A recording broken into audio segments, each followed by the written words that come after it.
So hello, everyone. I feel that, I should formally introduce myself because we'll be recording the session as well, but most of you will know me. My name is Kathy, and I'm joining you from Singapore from an organization called ArtsEquator, which covers the arts in Southeast Asia.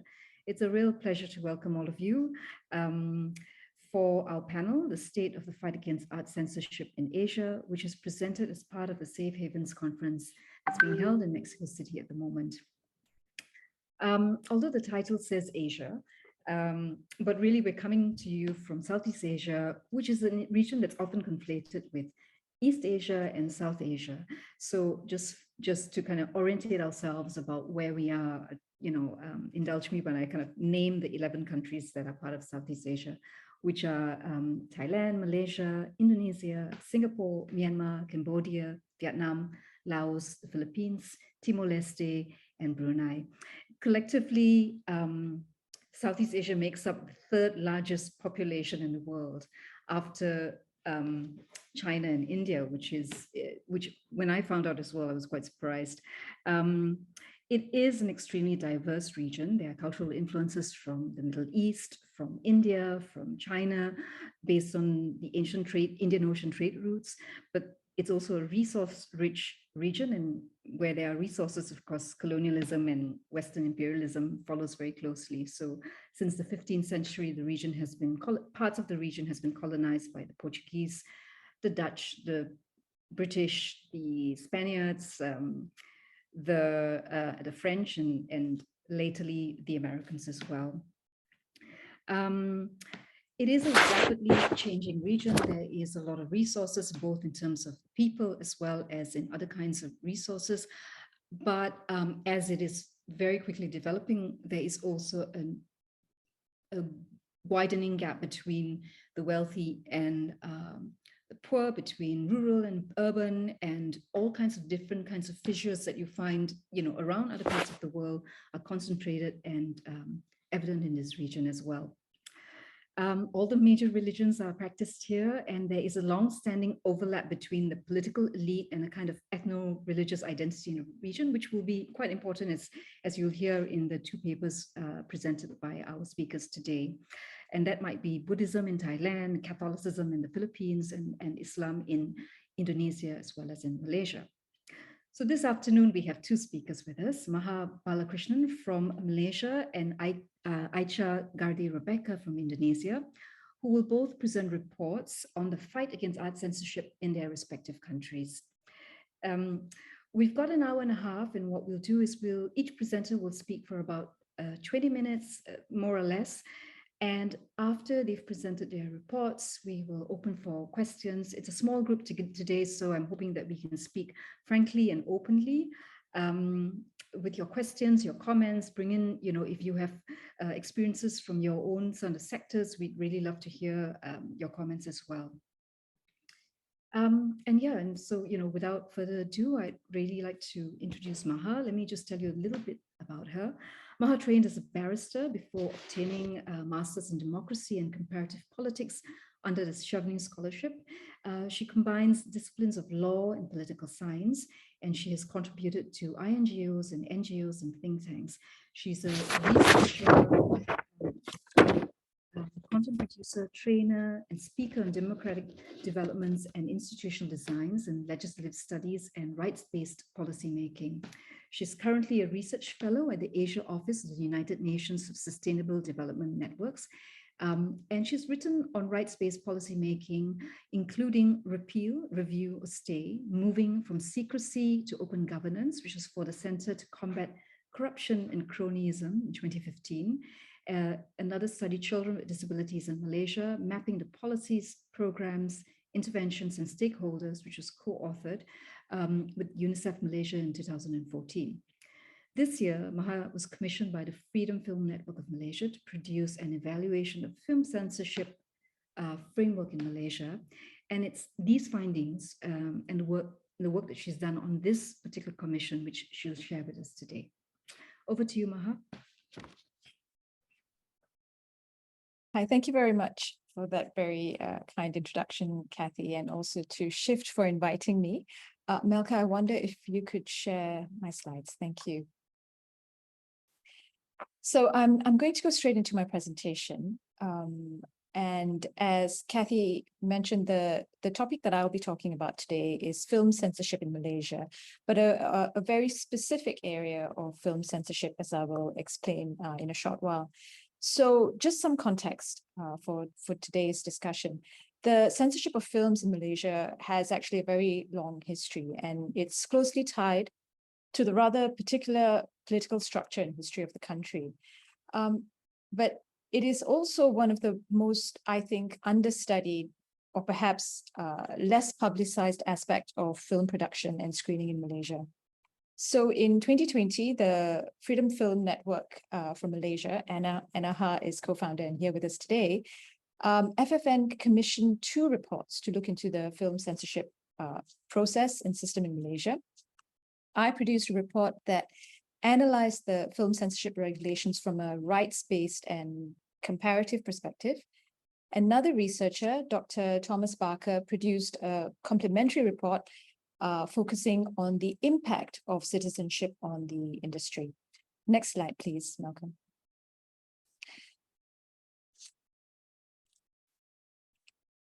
Next slide, please, Malcolm. And I think someone's waiting. Yes, thank you.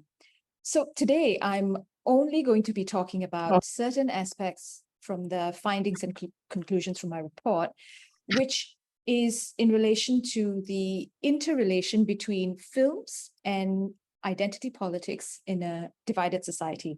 And I use divided society here as a term of art, a term coined in political science to describe societies or nations that are comprised of multi-ethnic groups or divided in other ways through other identity markers.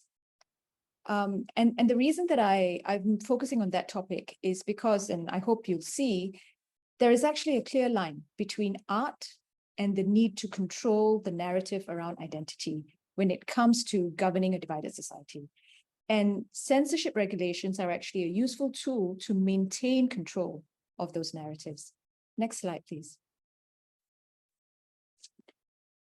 So in the next few slides, I'm going to start by giving an overview of the political structure and history of Malaysia, and then to look at how film censorship regulations actually first came about in the country. Following that, I will break down some of the key features of the current film censorship framework, and I'll also discuss how it supports, or rather how it supports the control and maintenance of the dominant narratives on identity politics. Okay, next slide, please, Monica. So in this slide, I've set out a very brief historical context for Malaysia's evolving social political structure. I won't go into too much detail, but and I think some of it has already been touched on by Kathy in her overview on Southeast Asia. So throughout its history, Malaysia, or Malaya as it was then known, Malaya's geographical position and also its resources have made it a key geopolitical player within the region, both for trade, but also for conquest. So most of its earlier history has been shaped by Indochina influence and also influence from Islam, and from Arab traders. And this has actually shaped both its people as well as its culture. This was then also followed by colonial rule, and first the Portuguese, followed by the Dutch, and then finally the British. But it was particularly during the British colonial rule that there was an influx of migration into Malaysia, both skilled and unskilled. And with that, the population grew significantly more diverse.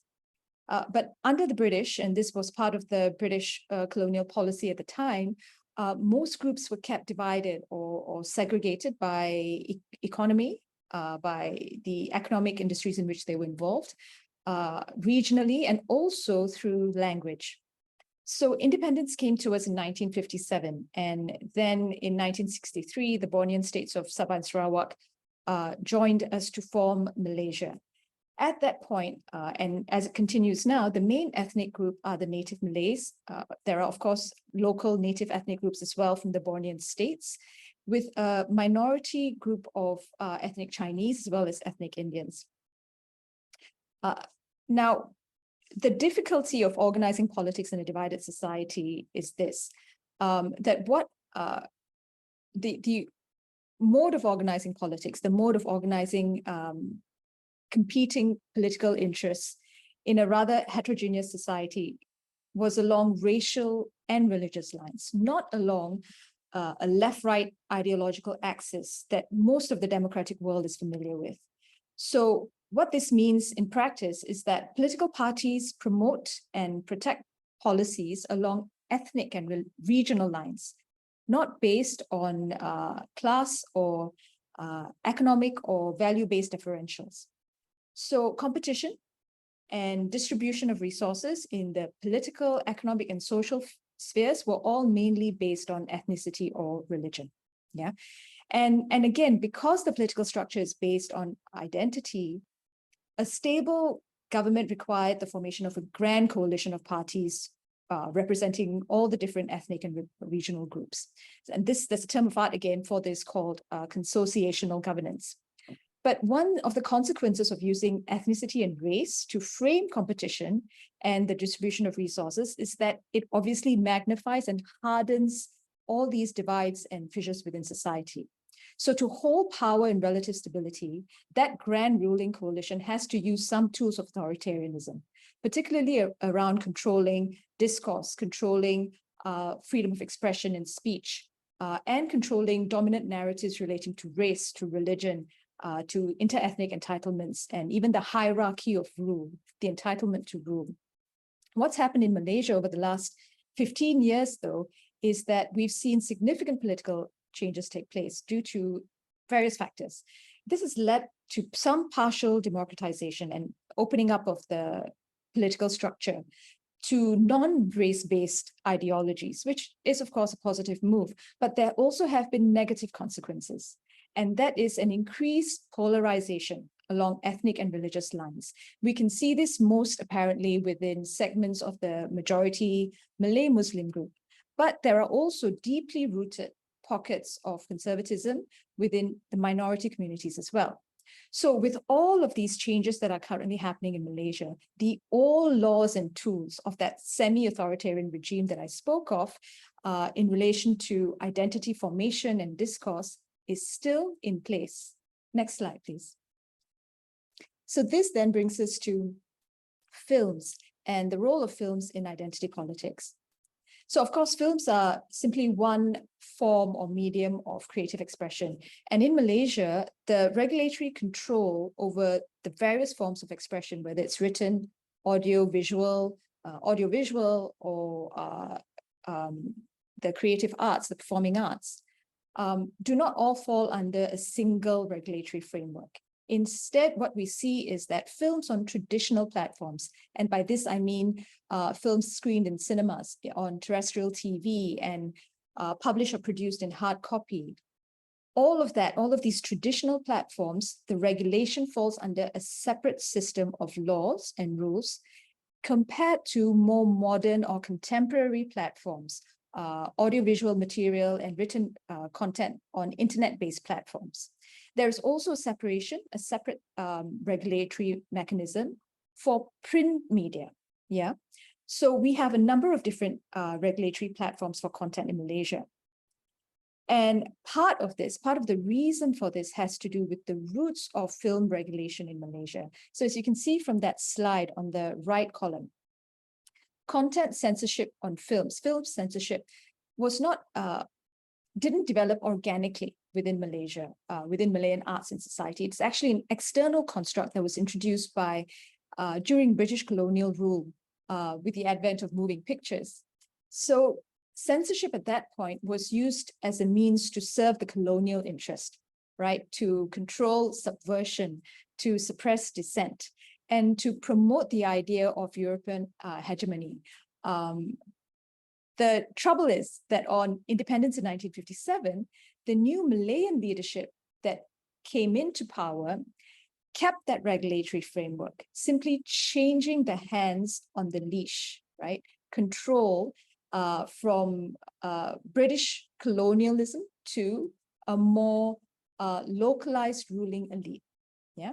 So the same system that we inherited from the British in the early 20th century remains until today. Next slide, please. So taking a look now at how film content on these traditional platforms is actually controlled by the state. So given the shortness of time, the next 4 slides will set out a bird's eye view, but I'm happy to expand during the Q&A session. Right, so the main tool for film censorship is the Film Censorship Act, the FCA, and policy and regulatory control falls under the Home Affairs Ministry, right? So already there's an anomaly, I believe, if you compare it to other countries and other systems, where arts and the film industry and film regulation would normally fall under the information portfolio, the communications portfolio, or the media and arts portfolio within government. But in Malaysia, clearly the dominant view appears to be that the issue is a matter of state interest. So within the ministry itself, there is one specific body that's entrusted to execute the FCA, and that's the Film Censorship Board. And together with an appeals panel, they conduct the review of films, the censorship of films, and they also classify films by viewership age. Now, in terms of the specifics of the process of the system, the key requirement is that of prior approval, in other words, prior censorship. So every film that's to be publicly shown in Malaysia must receive approval from the FCB before it can be shown. And any theater, any production house that intends to showcase or screen such films can only do so if that certificate from FCB is made available to them. And failure to comply with prior censorship carries criminal penalties. Now, the other key aspect of the manner in which films are controlled is that the FCB, the board, as well as the appeals panel, are appointed by the government of the day. And there is no requirement for industry practitioners, for industry players to be part of the board, although more recently, there usually is an inclusion of some industry practitioners. But even with the way the structure is laid out, the government still maintains an ultimate veto power. So regardless of how the FCB may land on a particular film, the minister has the ultimate authority to either allow a film or to reject it. So in totality, what this means is that the state currently holds 360 control over the entire process of filmmaking, over the entire process of film screening from beginning to end. Next slide, please. So coming now to the restrictions themselves, the content restrictions. Now, these restrictions have been produced by the FCB with some level of consultation. And now, some of the restrictions are reasonable and necessary. There are restrictions relating to profanity, restrictions relating to obscenity, and so on. But many of the restrictions fall under 2 categories. Either they are very widely framed or are very subjective in their application or reading, or they are incredibly specific to the point where the rigidity is such that it doesn't permit a contextual or subtextual interpretation. Yeah. So overall, this gives the FCB wide discretion, wide interpretive latitude in implementing the restrictions. Now, overall as well, it makes it very difficult for filmmakers to apply the restrictions independently, right? Because it's difficult for them to understand whether and how they apply. So what that has resulted in is that filmmakers are often finding themselves needing to undergo pre-censorship consultation with the Film Censorship Board. Next slide, please.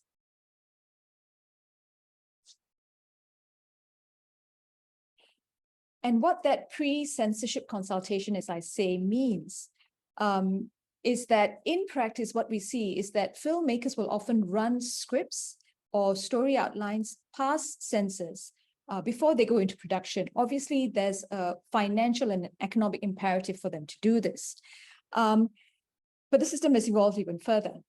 As you will see, because I'll look into the some of the restrictions in closer detail in my next few slides, but you will see that because of how some of these restrictions are framed, it isn't sufficient in most cases for filmmakers to simply get the FCB's approval.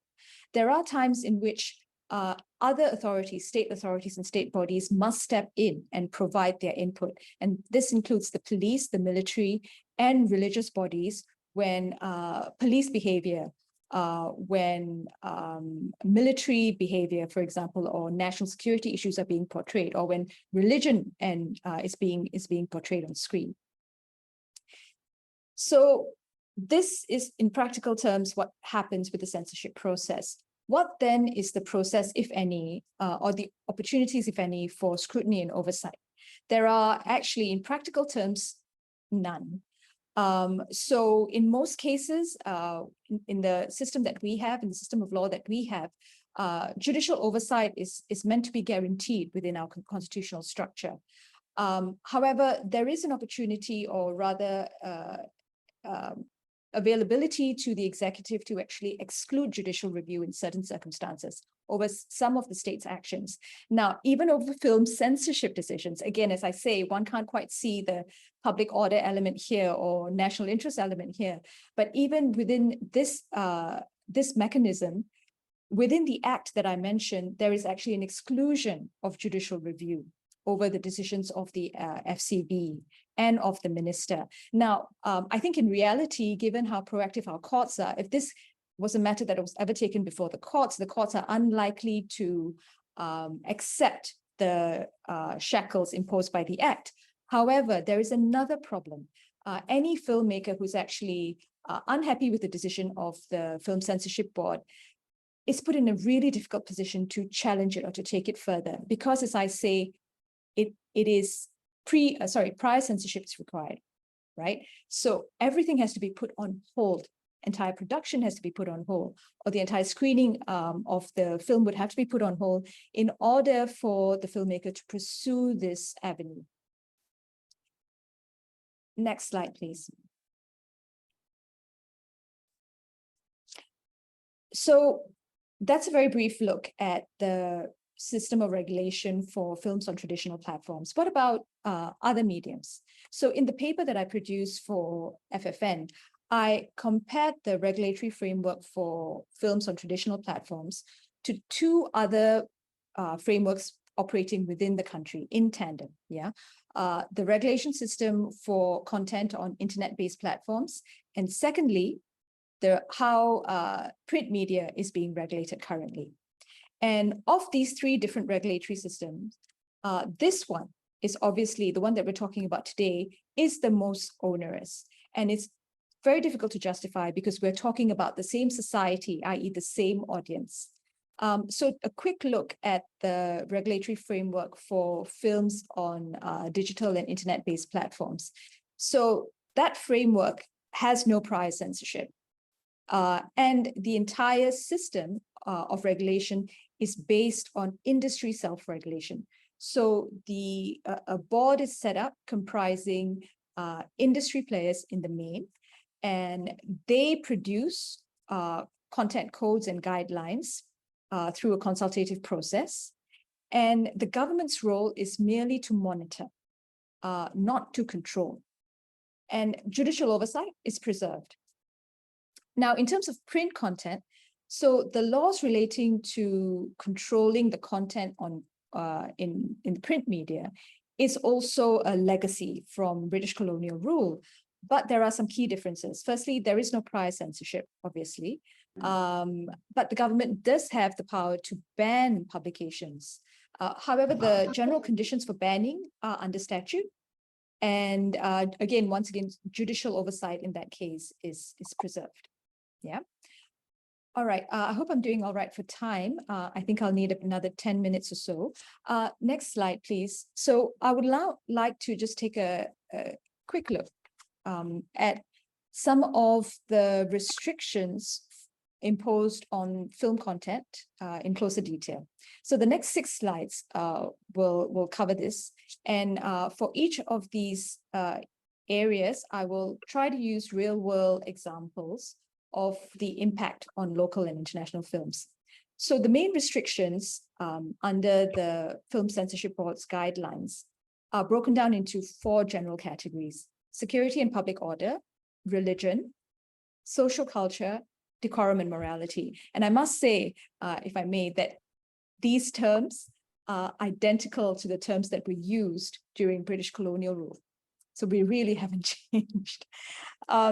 Next slide, please. So looking at each of these now in closer detail. So first up, security and public order. So as a whole, the restrictions relating to security and public order are widely framed, such that they can actually be used to justify cuts to films that criticize or censure the government of the day, that portray government mismanagement, or even where a film depicts differing political views or identities. So an example of some of the restrictions. So content can be removed if, for example, it portrays the triumph of violence, the triumph of anarchy over the rule of law, justice, and truth. Content can be removed if it discredits or denigrates the government or its leaders. And these are words I'm taking straight off the guidelines, yeah? Content can also be restricted or removed if it is considered provocative or slanderous or may stir social unrest. Again, these terms are not described or expanded upon in the guidelines themselves. And finally, content can even be censored or a whole movie rejected if it is seen to portray authorities as not taking action against criminals. So because of these restrictions, as you can see, it's obvious, therefore, that for many filmmakers, they will find it necessary to get pre-approval or to run their scripts or first cuts through the censorship board. There's a quote now on the left of the slide from a filmmaker, which explains this. And in the next slide, please, Malka. In the next slide, I've set out a more recent example of a film, a local Malaysian film called One Two Jaga. Now, this film talked about undocumented migrants in Malaysia and also the question of corrupt policing. So the film was actually originally conceived in 2014 and released to Malaysian audience in 2018.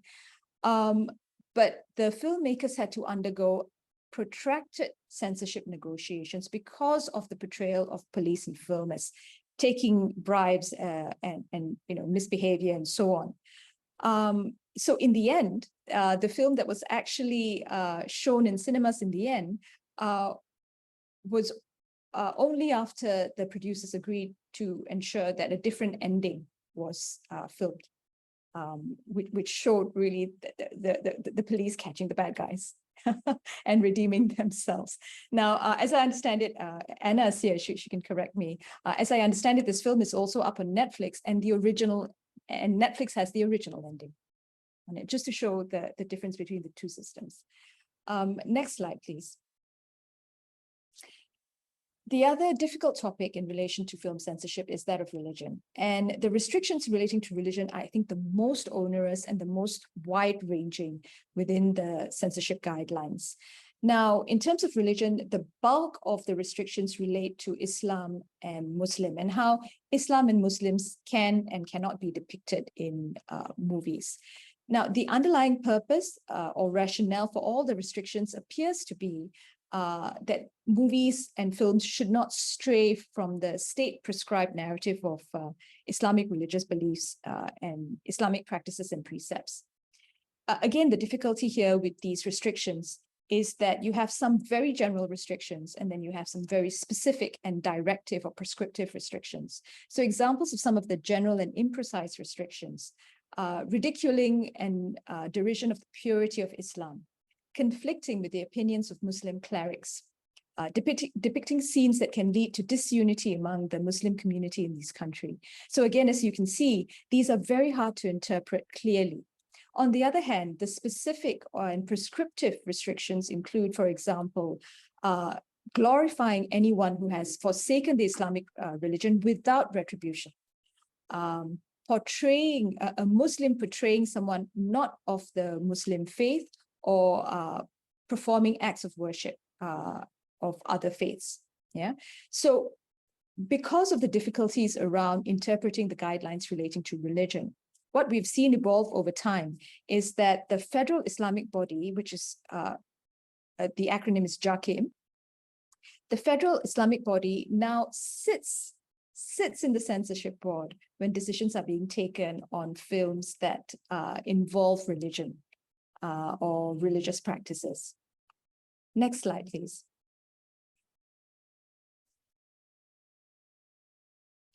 Now, the restrictions relating to Islam and how Muslims are to be portrayed in films is one aspect of the restrictions under this category.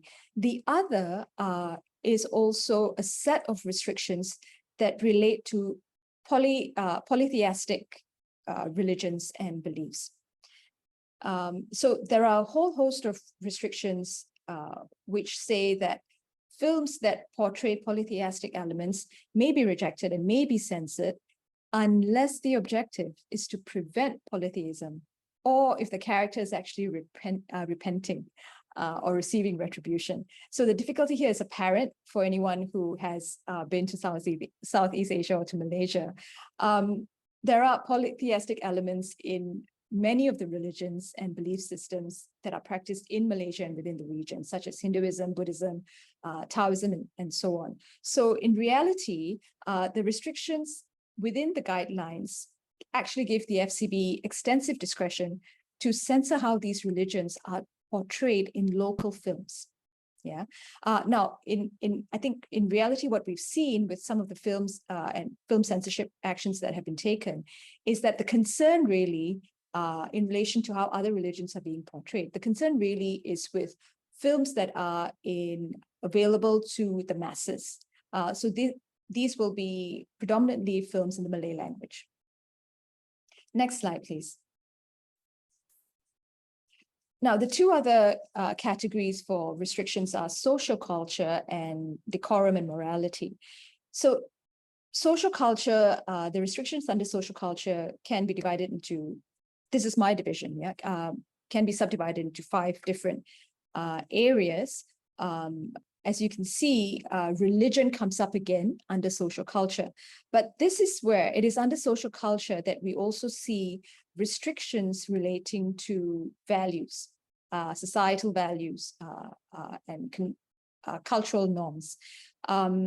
So apart from obscenity, there are also restrictions in relation to how sexuality is portrayed. And this includes anything that is non-heteronormative, yeah, behavior and expression. And an example given there is of Beauty and the Beast, the 2017 film of Beauty and the Beast. So in that case, the censorship board had actually approved the film, although they required 3 cuts to scenes that what they say promoted a gay lifestyle.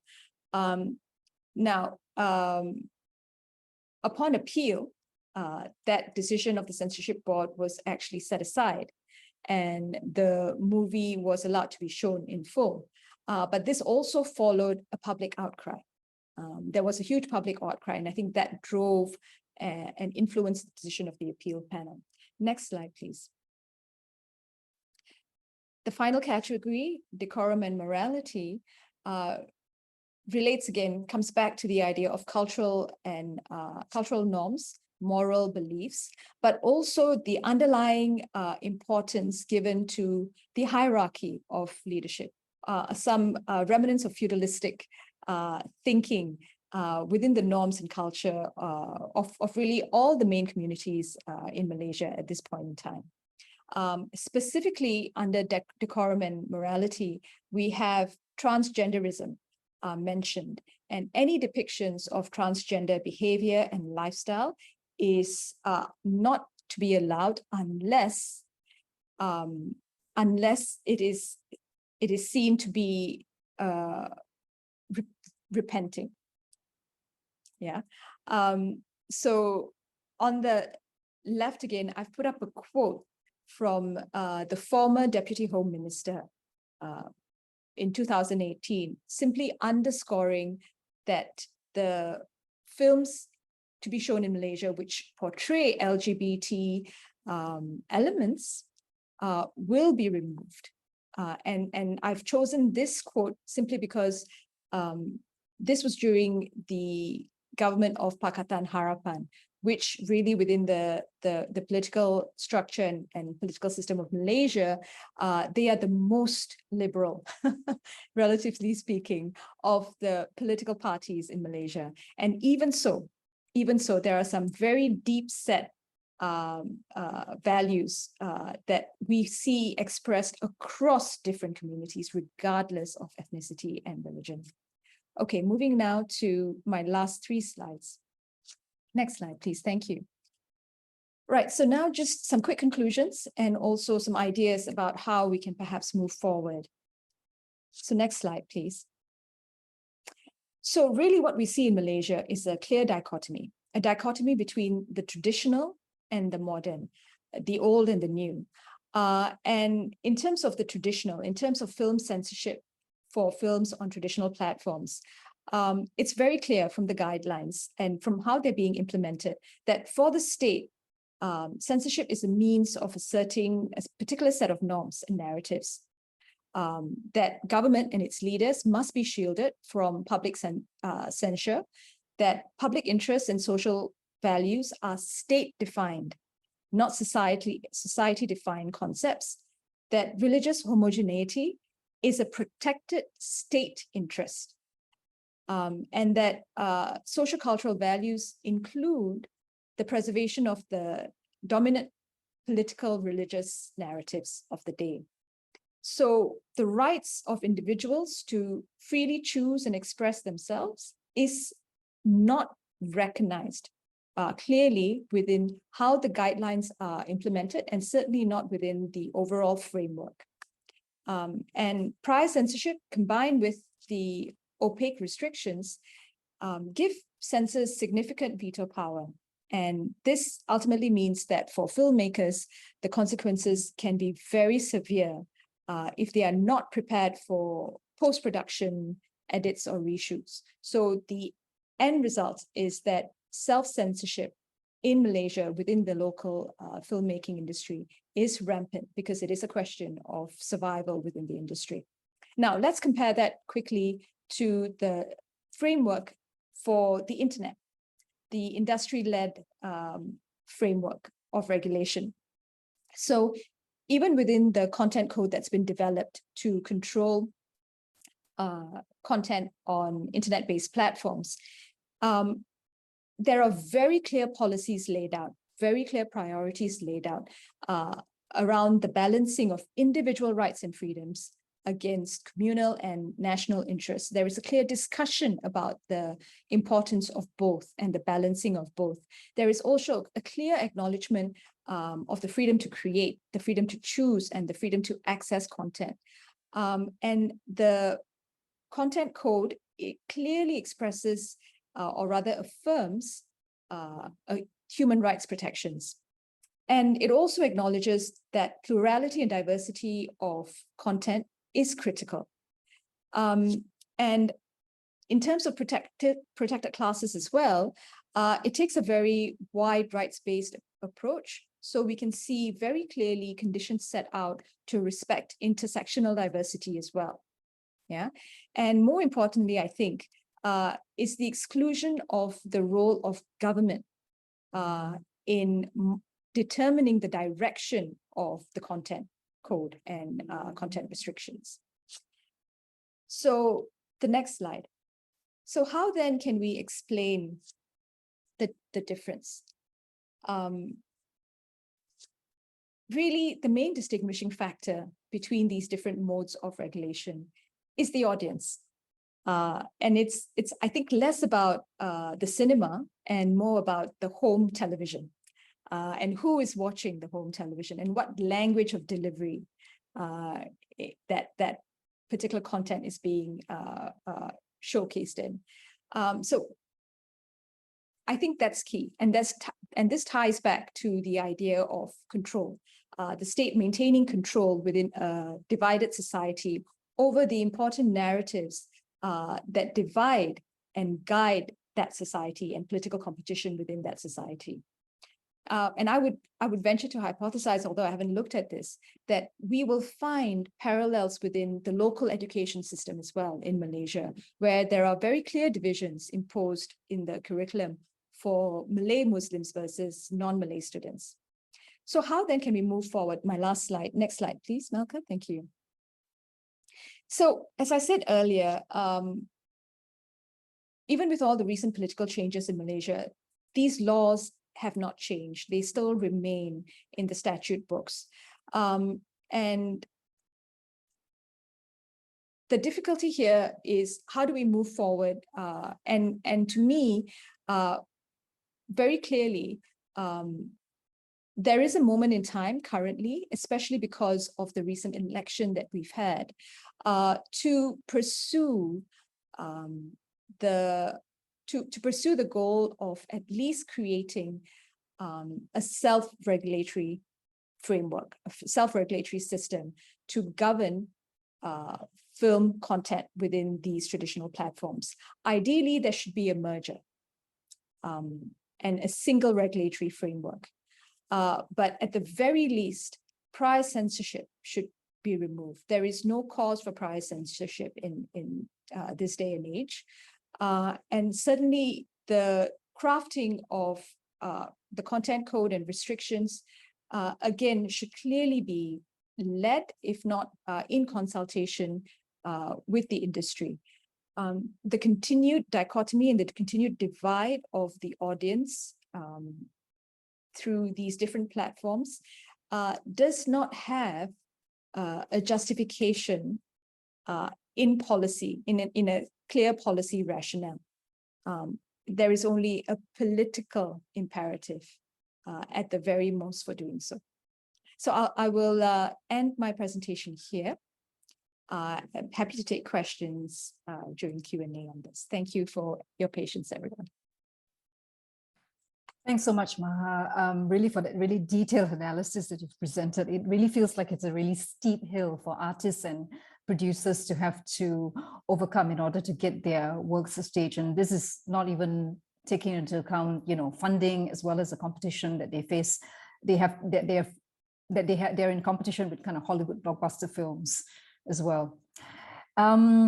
So we'll, hold your questions. I'm sure you've got some comments and questions, but I'd really like to now quickly introduce our second speaker, Aicha Grade Rebecca, who is a cultural public policy researcher at Koalisi Seni, the Arts Coalition that's based in Jakarta, Indonesia.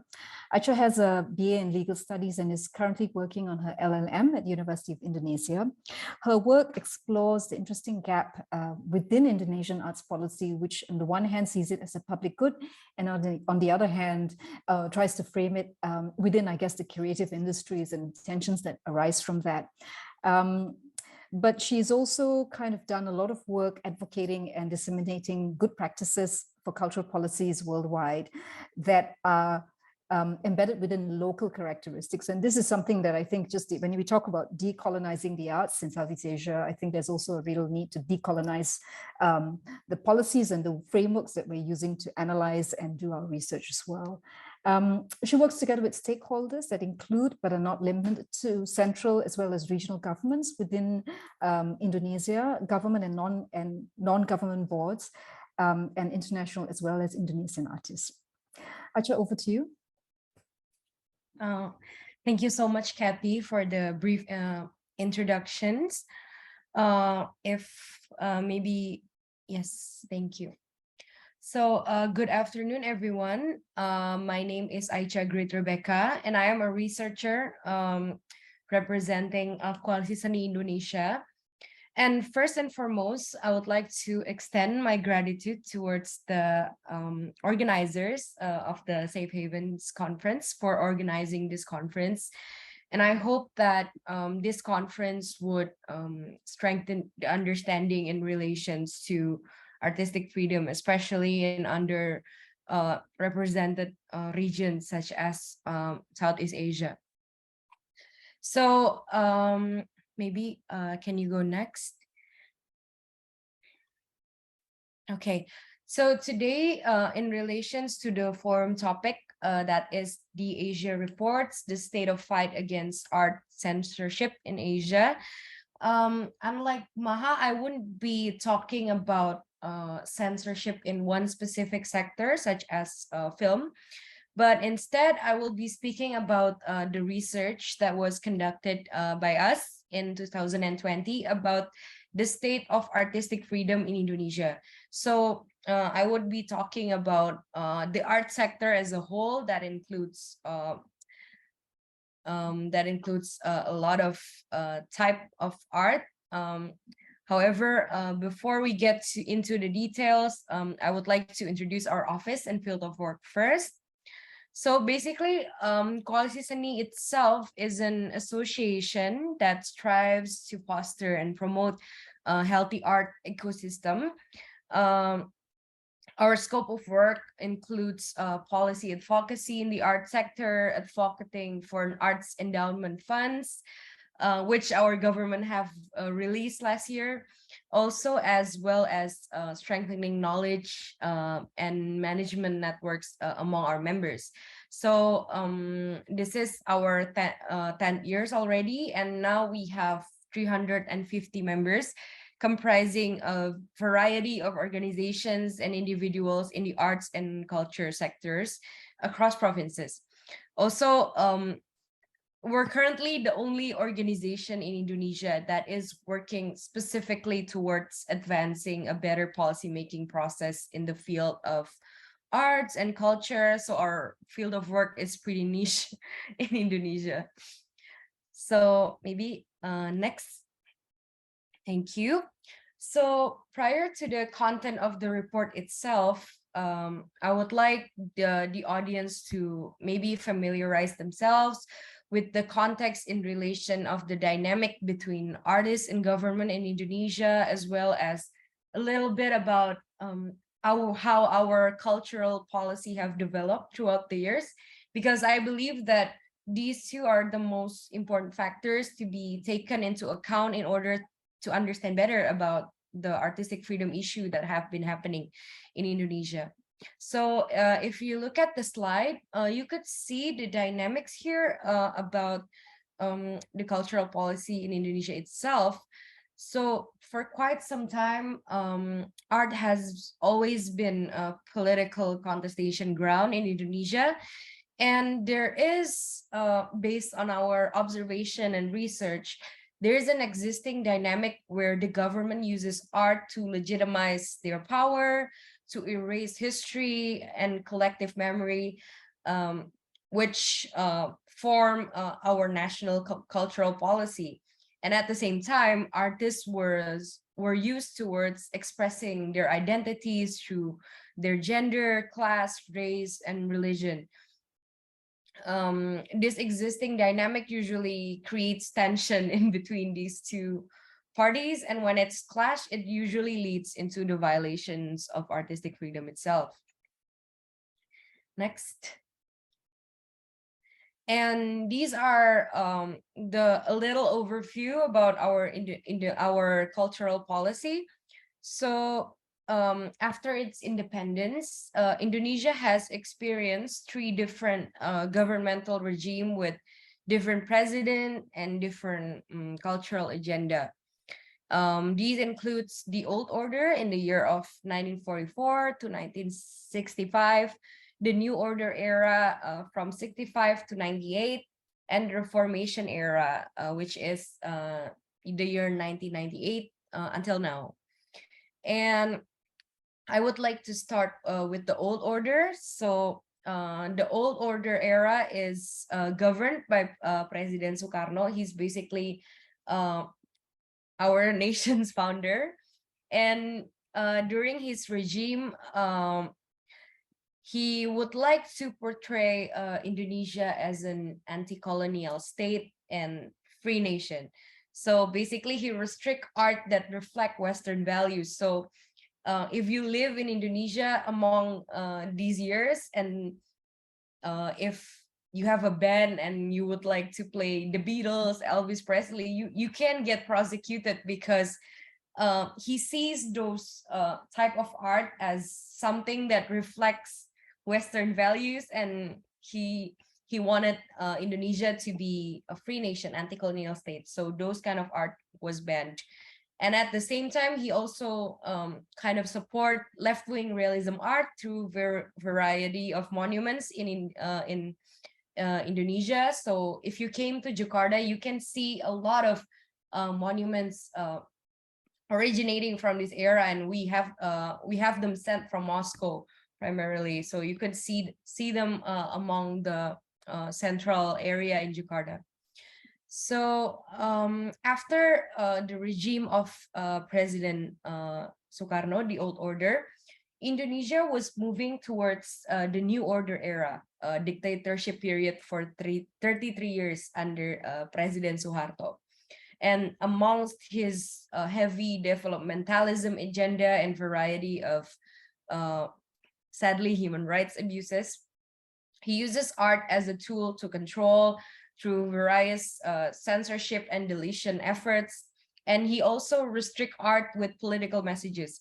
So this era, so by using previously Maha examples of the film censorship bodies, a lot of, I think filmmaker argues that this was the golden age for Indonesian art, because if you're not a filmmaker that doesn't explore the area of politics, the censorship body was considerably more relaxed in letting artists explore other kind of topics such as sexuality, things that reflects Western values. So there's a lot of creativity there, but if you're a filmmaker that has who wants to send your political messages across, there would be definitely suppression from the censorship bodies.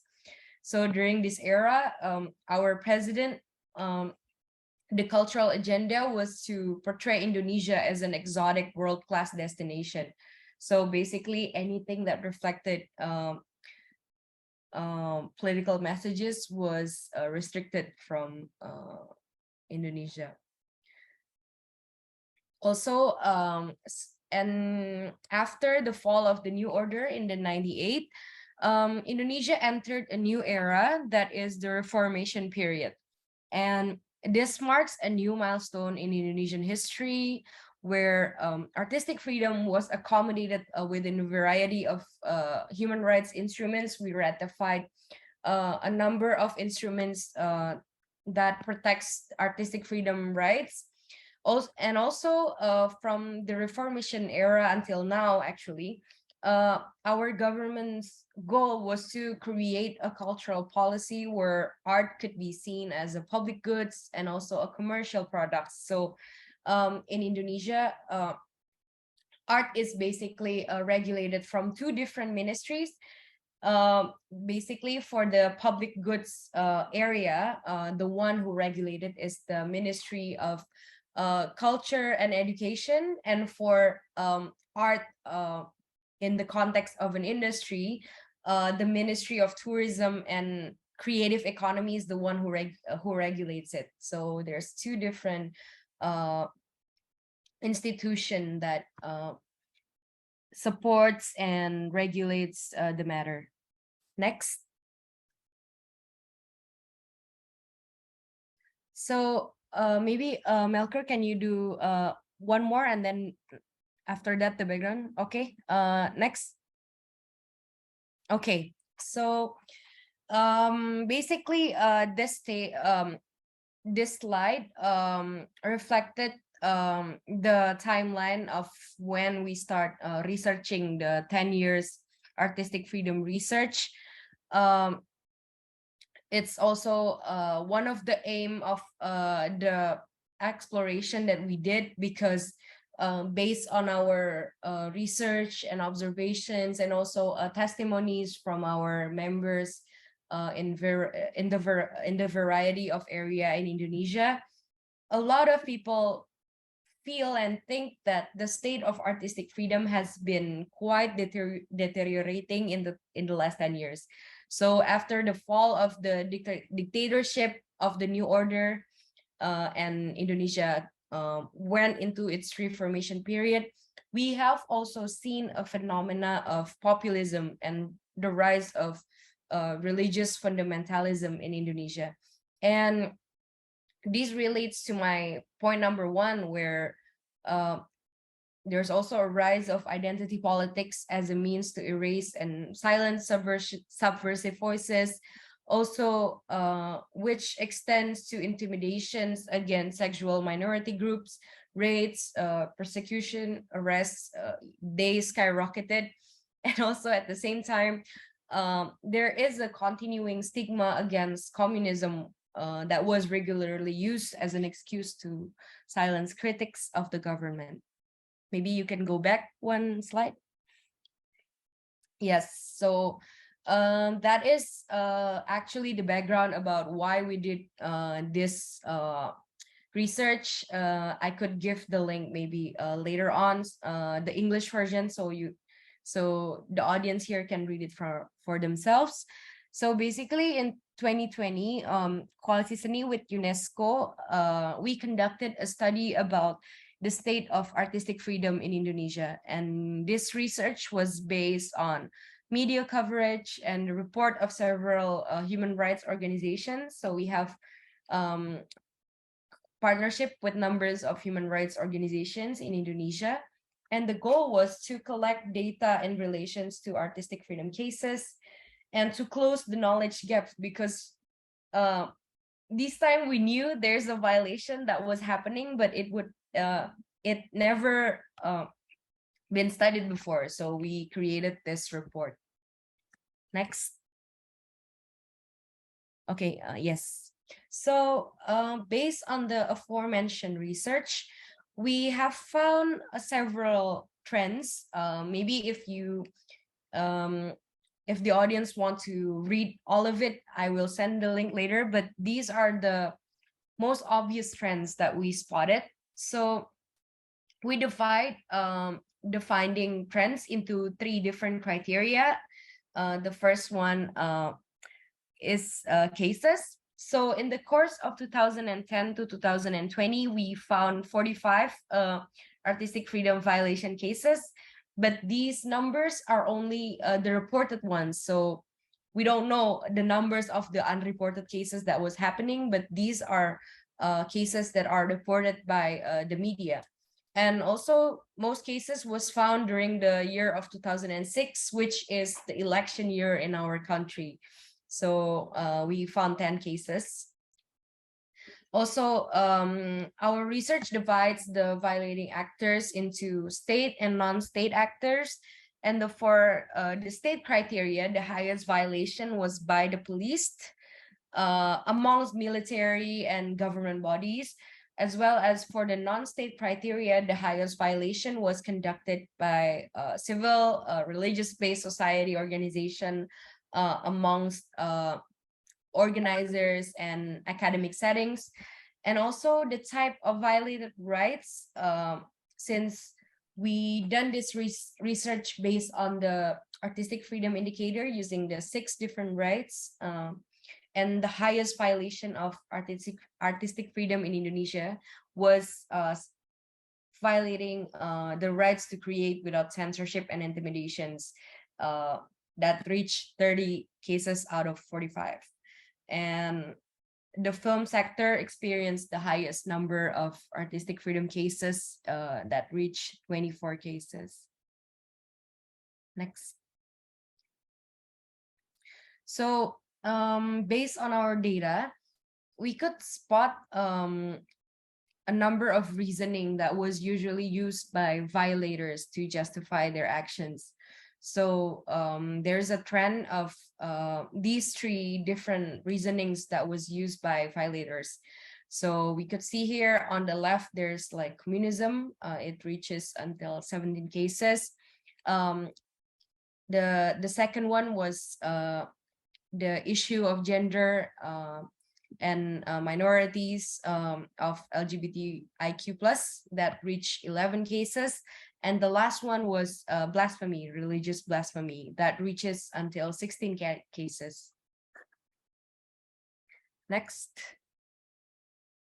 So based on these findings, we have tried to use three different examples to portray violations in different issues. And I think the first example was the restriction of cultural showcase of the Waria Bisu community in Sopeng, South Sulawesi. So basically, if you a little bit of context about this artistic freedom cases. Sopeng was located in South Sulawesi, and they and the cultural people who lives there are called Bugis. And it is actually quite an exciting phenomenon where the Bugis people itself, they believe in 5 genders. So in their culture, so there's Oroane, which is a hetero male. There is Makunrai, is a hetero female. Also, there is Chalalai, usually female who looks like a man. Chalabai, a man who looks like women, and Bisu, that doesn't conform into one of these genders. And Bugis people, usually they also regard Bisu as a combination of the 4 other sexes. So it's a interesting cultural phenomenon in Indonesia. And basically, these communities, they held their 23rd Transgender and Bisu Harmony Forum in South Sulawesi in January 2017. And this conference, which was planned to be attended by 600 attendees and Bisu, suddenly they were being forcibly dispersed by the police following the warning shot by the police itself.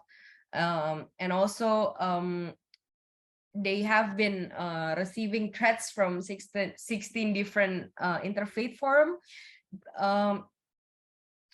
Based on our research itself, they also, I think they also have the permit from the local government, but they lack the permit from the representative of the religious ministry of the area. And this finding was, we think that it constitute as artistic freedom violations by the police. However, based on our research as well, we have also found examples where the local government negotiates these kind of events using arguments of tourism and economic matters. And at the end, the religious-based organization concede and say that their restriction is not mandatory. Therefore, we always advise our members, our artist members, usually living in the local area, to build a good relationship with the local government, because they need help in situations like this. And usually those two reasoning was quite effective in order to escape artistic freedom violations like this. And maybe next. Yes, this one actually is an example of where artistic freedom was being violated by communism reasons. So in 2016, there was a ban on Tan Malaka monologue entitled "I Am a Red-Haired Deer" at the Cultural Center of the French government in Bandung. So a little bit of context, Tan Malaka itself is the former of the Communist Party in Indonesia. And other than being a political figure, he's also an artist. He have published several poetry, monologue, and not all of them was about politics. Actually, the red hair deer one was about like personal love letter kind of art. So basically, the ban was carried out by the religious organization with the reason of staging monologue theater of Tan Malaka, brought the agenda of spreading communism in Indonesia. Actually, when actually the substance of the art that was being banned itself was not about politics. So those kind of cases happens a lot in Indonesia. And on that day, the police did not intervene to secure the theatrical performance. However, only the next day, the mayor of Bandung provides security guarantees for the organizations of the theatrical event. So it's also this is also a very unique example where the local government acted fast in order to secure the event itself, and it's why building a good relationship with the local government is pretty much important to help in situations like this. Aicha, sorry to interrupt, but if you could wrap up. Yeah, thank you. Yes, okay. Maybe I would skip the case study number C. So based on our research, there's a lack of systemic actions towards upholding artistic freedom in Indonesia. And the second one was the spirit of reform actually sharpens identity politics, which is often used as a state apparatus to control its citizens. And also throughout Indonesian history, we have already found that art is a very important tool for expressing political identity. That's why art is very vulnerable to attack and deserving of protections. Next. I'm just wrapping up for my last two slides. And also we have come up with several numbers of solutions, like building a strategic alliance with human rights professionals and people who can help, usually in the grassroots context, and also creating a community-based monitoring system for grassroots art communities. Through my last slide, please. In 2021, Koalisi Seni Indonesia, we secured funding from the UNESCO International Fund of Cultural Diversity Awards that was aimed towards promoting and monitoring artistic freedom in Indonesia. So we're going to utilize the funds to build a monitoring system for artistic freedom violations in Indonesia. And if the audience here are maybe interested on how we're building the system, the mechanism, the technicalities, maybe next. Yes, maybe you can reach me through my email, also through the office email. We would be happy to answer your questions, maybe about IFCDs, about the substance of these presentations. And that's all from me. Thank you very much for your attention. Thank you so much, Aicha. That was really excellent. Really kind of, full respect for the work that you've done, you and Koalisi Seni have done. Because by creating this really detailed framework and then actually plotting a kind of master plan, right? Not just that's based on research, but also a way that kind of tracks the research and then, I guess, utilizes it as a form of lobbying. Thank you to both our speakers. I am really interested in the kind of groundbreaking, I think, research and something that's a very emotive subject matter, something which involves taking work created by artists, removing it from the public space. Often it might involve threatening the artists, putting them in some kind of danger, or else at least in some cases near financial ruin, and how this impacts the sector in general.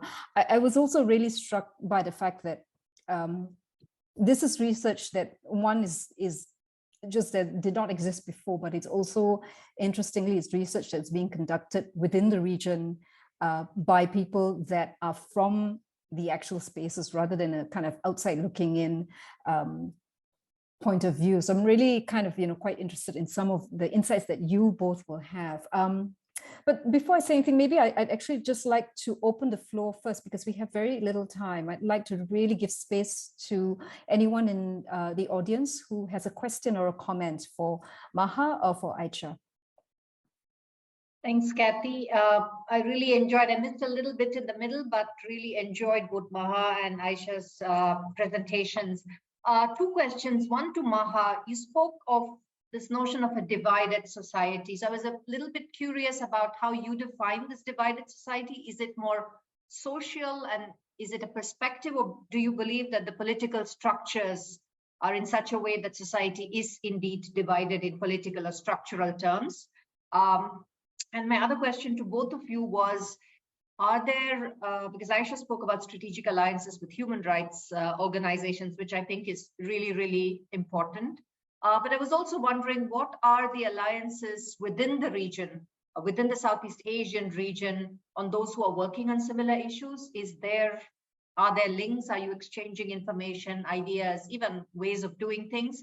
And what are your connections in Malaysia and in Indonesia as individual countries to what's happening in the rest of Asia, for instance, to South Asia? I come from South Asia, and I often feel South and Southeast Asia, those so close by and quite similar, we have really not strong enough exchanges in the cultural sector, surprisingly. So yeah, just these questions. Thank you very much. Thank you, Anu, for that question, which is a very good one. When I use the phrase divided society, as I said initially, it's actually a term of art, of political science. And it is structural. It is both institutional as well as cultural. So politics is crafted along certain identity markers, particularly race, religion, and especially with the Bornean states of Sabah and Sarawak, also regional. What this means is how resources are distributed, how policies are crafted, whether it's economic or social policies.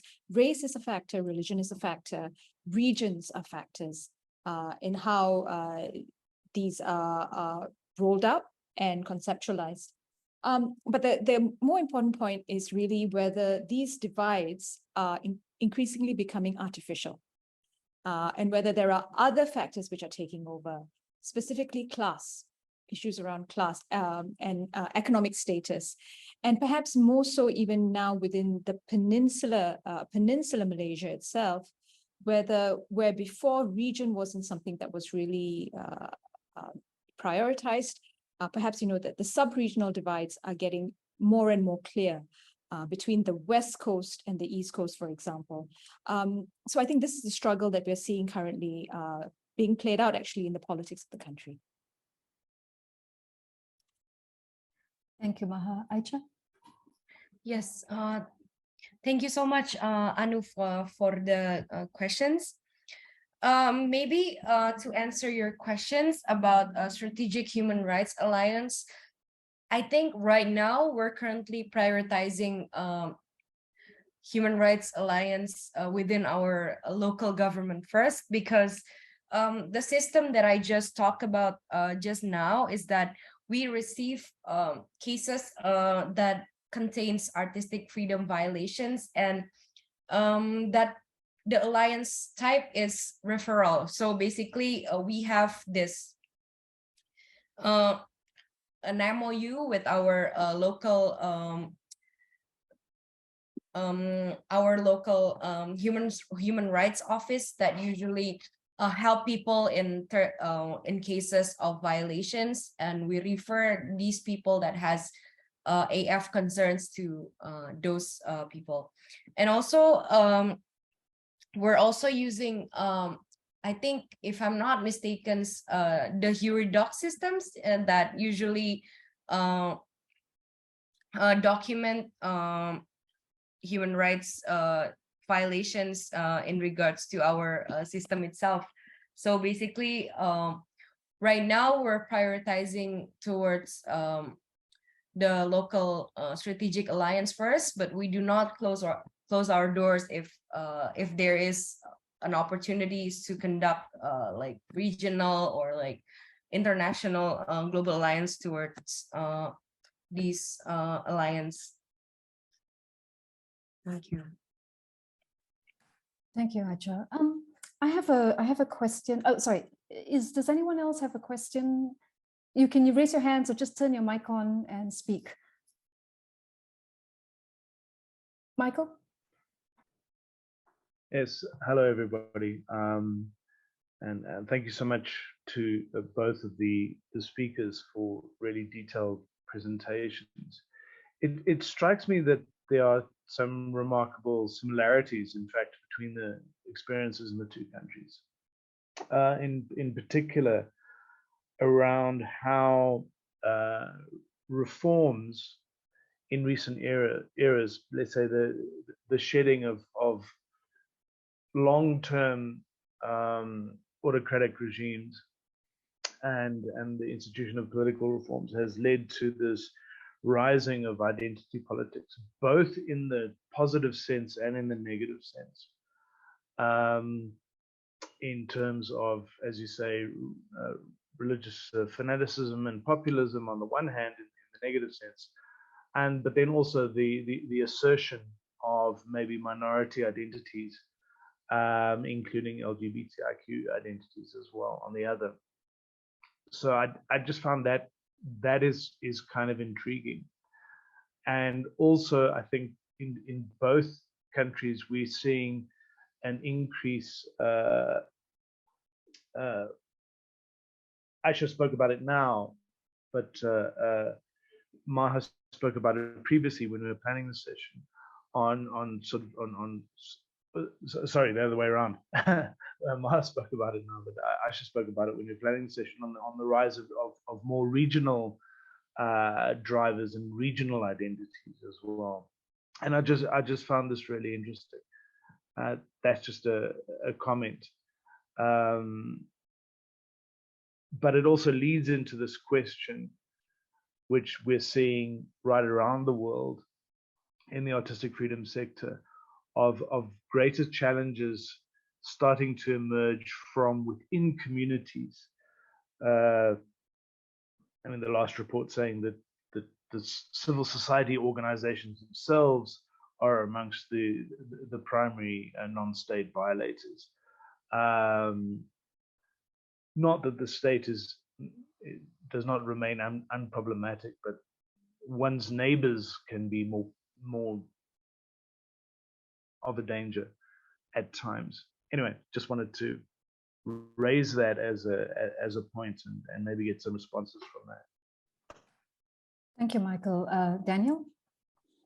Yeah, hello everybody. My name is Daniel. I'm from the UNESCO Chair in Culture Policy for the Arts and Development at University of Hildesheim, where we a couple of years ago started the Arts Rights Justice Program, which has a very close link to the Safe Havens Conference. And I just would like to say thank you for this very deep view into, I'm from the European perspective looking at the subject, and it's so important to see all the diversity of perspectives, to see the similarities in the subject, and of course the differences. And it's so important to have moments like this where we focus on a specific world region. And at the same time, I see it's so relevant to share knowledge, findings, experiences, strategies, how to deal with all of those subjects in this. So also to find ways how to share this knowledge in a global sense, including decolonizing so many issues in this. And just give me a short second. I put a link into the chat room about the Arts Rights Justice Library, where we yesterday actually started a Safe Havens Freedom Talks selection, which is aiming to give an additional space to exchange knowledge and findings in this subject. So there is one Asia-focused report already online. If you have further documents, please send it to me. You will find the way through the website how to send it to me. just to think of, you know, right now we are only 13 people, 13 for the globe or for the Asia region. And so this library aims to give an additional two meetings, an additional place to share, if it's reports, if it's analysis, if it's guidelines, whatever else, just communicate with me and I would be very happy to put it up online. Thank you very much. Thank you, Daniel. Maybe I will suggest for those of you that are comfortable, you can actually leave your contact details in the chat group so that, you know, within this small group, we can get in touch with each other. I think that would be quite useful. I had a question and I was just actually, I guess it's kind of to both of you, both to Aicha and to Maha, what we've seen in the cases that well, the socio-political landscape that you describe is one where after years of kind of strong men leadership, right? So Sukarno Suharto in Indonesia with the Reformasi falling down, and then in Malaysia, a kind of failed reformation from the late 1990s, but then resulting in really a weakening of Barisan Nasional, which was the party that had held power since independence in 57. So I guess the Western narrative would have been, well, you know, you've gotten rid of your dictators or your democratically elected dictators, so to speak. And so it's open season for artistic expression, but the field, as you've both described it, for very, different reasons, but I'm really starkly how similar it appears that actually different forms of censorship have proliferated. It seems much more sophisticated, the kinds of censorship that has happened. And so I'm wondering, how does this relate? And, what is it about a weaker state, right? And just thinking about, kind of the differences between ideological state apparatuses versus, repressive state apparatuses. What is it about a weaker state and its impact on multicultural, multi-ethnic societies then puts the arts in danger so much? Maha, you want to answer that first? Sure. I'll take that from, I think in Malaysia, we're too close to the center of change, I think, to actually work out how this is going to transpire. So really, we lost a dominant one-party system merely 5 years ago, well, 4 really, and we're still as a society, I think, trying to work out what's our direction of travel. But I think with the loss of that, almost semi-authoritarian hold over content that we had with Barisan Nasional, what's come to the fore now is really the deep divides within society itself, and really it is a creature with a life of its own. And so we can see that with how whether or not society accepts ideas around values that are different to the dominant narrative, and there is in some cases very little acceptance. So I think the polarization of that is not helped. I think the resolution that we want is not helped by the fact that the regulation has been separated by platforms. So there are spaces that you can go to if you are liberal and watch what you want to watch. There are spaces that you can go to which are preserved if you are conservative. And so the impetus then to draw this all together is perhaps missing. So the question then is, how do we do it? And the people that suffer for this, the community that's victimized is really the local film industry and local filmmakers, or those that are out of the mainstream, right? Finding ways and avenues to actually showcase your work within the country is difficult. Unless you are willing and ready to migrate to, let's say, OTT platforms and reach a smaller audience, a more exclusive audience. So I think this is something that we need to see if there can be a focus on this, more, whether we can lift this into the priority of the government of the day. I suspect in reality, it will be very difficult. in the short term to make substantive changes. And I think that at the moment, what really we should be pushing for is industry self-regulation, because I feel that taking that step of industry self-regulation, removing prior censorship, without being more specific and demanding about what content restrictions should or should not look like, will actually be a very good step forward for Malaysia. Can I just ask one quick follow-up question before I hand over to Aicha? Now, just for the benefit of those who are not from Malaysia, the Film Censorship Board sits under which ministry versus I think you mentioned the Communication and Multimedia Act, yes, which is the separate regime. Now, do they sit in the same ministry or in different ministries?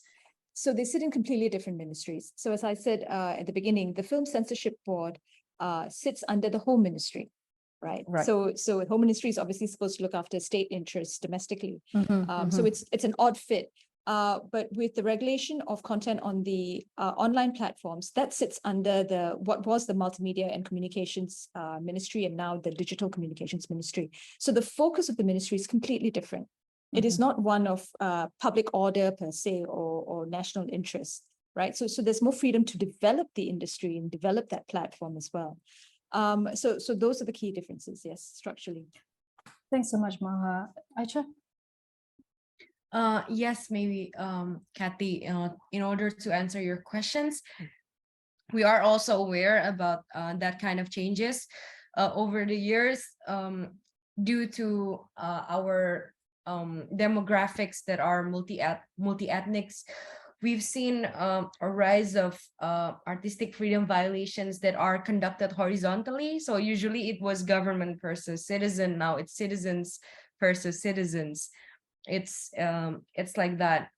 And honestly, I think that is quite inevitable in Indonesia due to different communities. And I would like to also remind you that Indonesia have their own local government. So we have 34 provinces, and each provinces have their own local government. So Indonesia is 34. It comprises of 34 different moral compass. Basically, it's like that. So artistic freedom violations is quite inevitable here in Indonesia. That's why maybe if you see previously on my solutions, we've come up with solutions such as a building network with human rights organization, as well as building a monitoring system. But other than that, we've also consulted a lot of our members with creative solutions, such as maybe building a narrative. Maybe if the case was like the previous one, like Waria Bisu, that has 5 genders, and it clashes among the local communities, especially those infused with religious fundamentalism belief. We taught them to frame it for a tourism agenda or like a local developmentalism agenda. So they could negotiate themselves about their art with the local government. So I think by having a multi-ethnic communities artistic freedom, yes, it's quite inevitable, but what we can do, what we can control, is how these artists defended themselves and advocate the issues among their peers. And I think that the most important solution here was to be creative about how to protect themselves and their work, as well as I also agree with Maha to maybe present them in their own communities with a more exclusive viewers, things like that. Thank you so much. I think we have time for maybe 2 more questions, so I'd like to open it up to the floor again.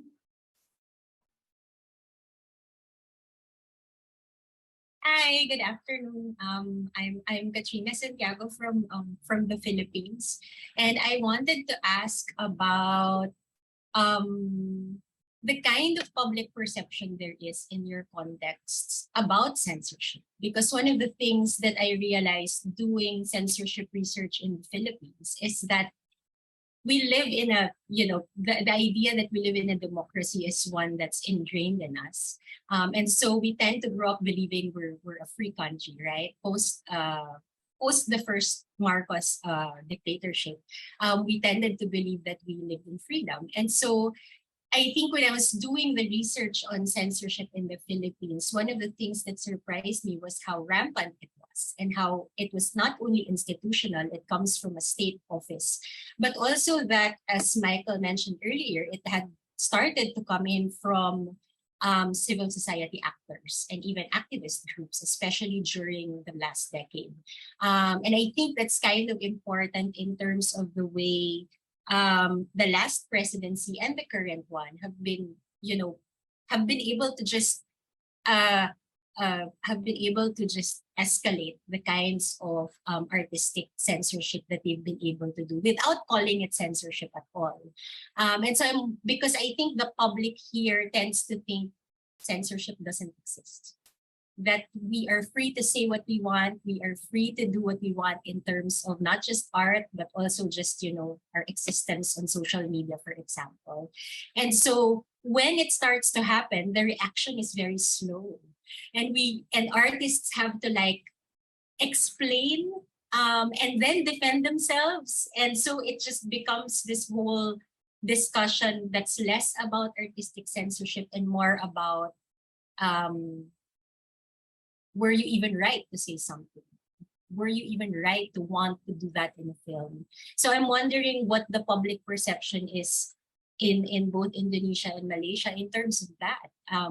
Outside of the artist circles and maybe the more educated circles, do people care about censorship? Do they even know that it exists as a normal, regular thing? Thank you for that question, Katrina. Maha, would you like to answer? Okay, sure.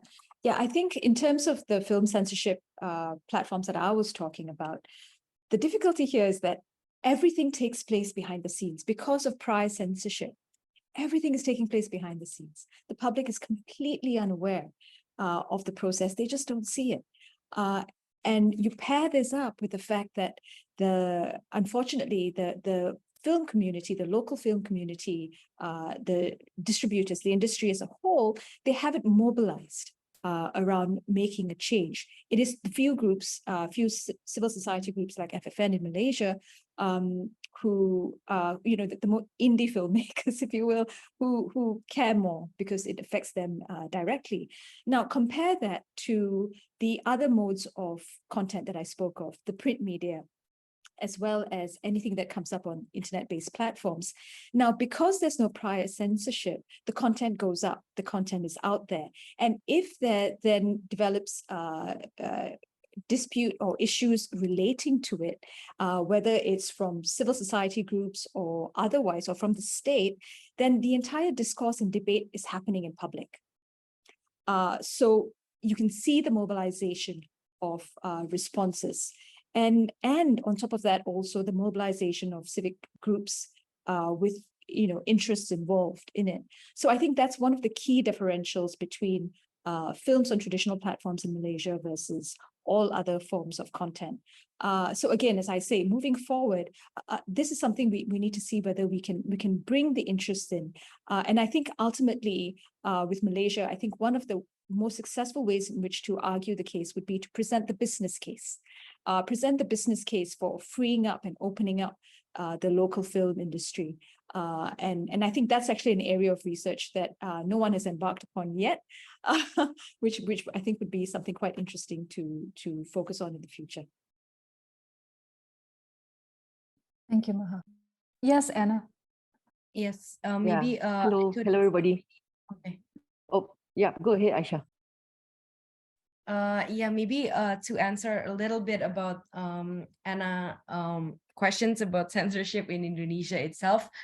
I think in Indonesia itself, there is an interesting rise of filmmakers who doesn't want to publish their works in cinema and going straight to Netflix or to other platforms services in order not to get censored in Indonesia. And I believe that because of that, they have a higher bargaining power these days. And in fact, we have this new film, I think it was called Like and Share. And I think it's the first Indonesian movies that got published in cinema depicting, I think, uncensored, like the first one in Indonesia to release one movie with two different version of age groups. So basically right now they have like found creative ways in order not to get censored, like releasing it twice, the 13 plus and 17 plus version. So basically there's an interesting rise of censorship negotiation in Indonesia. Thank you, Aicha. Anna? Yeah, hello everybody. I just wanted to share something that something in response to Katrina's comment that does everybody really care about censorship? So in the FFN, of course, we do research which is like more trying to advocate for a change in law. And I also really like what Koalisi Seni is doing, which is kind of like looking at a bigger picture and, you know, cultural policies. But then one other thing that FFN has been doing, actually, we do work with a coalition of freedom of expression NGOs, you know, such as journalists, you know, and the other groups in there. And one of the things that we are looking at, or we are embarking on, actually, is forming counter narratives to this, trying to tell people that why, how you know, freedom of expression is important to everybody, you know, in their ordinary lives, that it is a positive value. It's something that everybody should aspire to, you know, listen to differences of opinions, valuing diversity and stuff like that. And this is kind of like another strategy that we are doing apart from, you know, the more direct organizing filmmakers, or, you know, looking at changes in policies and law, because we feel that after a while, no one else cares except us, the artists, the activists, you know. So it's very important to also consciously almost that you have to make an effort to tell people that diversity is important to everybody, it's important to our lives, you know. To hear differences of opinion is the way that we're going to survive with the rest of the people in the world, you know. So this kind of things looks like it doesn't happen naturally sometimes, you know. So you're talking about the horizontal effect, you know. So things like self-regulation, it kind of frees us from the government control, right? But it not necessarily helps with the polarization, like what you say, no? Freedom to right wing, freedom to left wing. Who's talking about these spaces, you know? That actually, ultimately, we just need to value the fact that differences of opinion is important, you know? It enriches our lives rather than the opposite, you know? And that could be one, I mean, I'm finding it as like one strategy that we should also be looking at when we talk about censorship. Yeah, thanks. Thank you, Anna. I think that was the perfect note with which to end this discussion. Unfortunately, because it could go on, and I'm sure there's such a rich discussion, I just wanted to just, for those of you who don't know, Anna is actually with the Freedom Film Network, you know, decades long. She's been a decades-long activist, and actually is the organization that commissioned the research that Maha presented today. So I can see that everyone has posted your contacts. Please do copy and paste that. We're hoping, we're in discussion perhaps with Safe Havens to actually publish this podcast so that it's available to a wider public. But please join me in thanking Maha Balakrishnan and Aicha Grade Rebecca for sharing so deeply and you know, with so much of passion, their research. I would also like to thank Michael Schmidt from Heart and Shift for organizing this panel. Good evening, and please stay in touch. You can contact us through the emails that you have there. Thank you.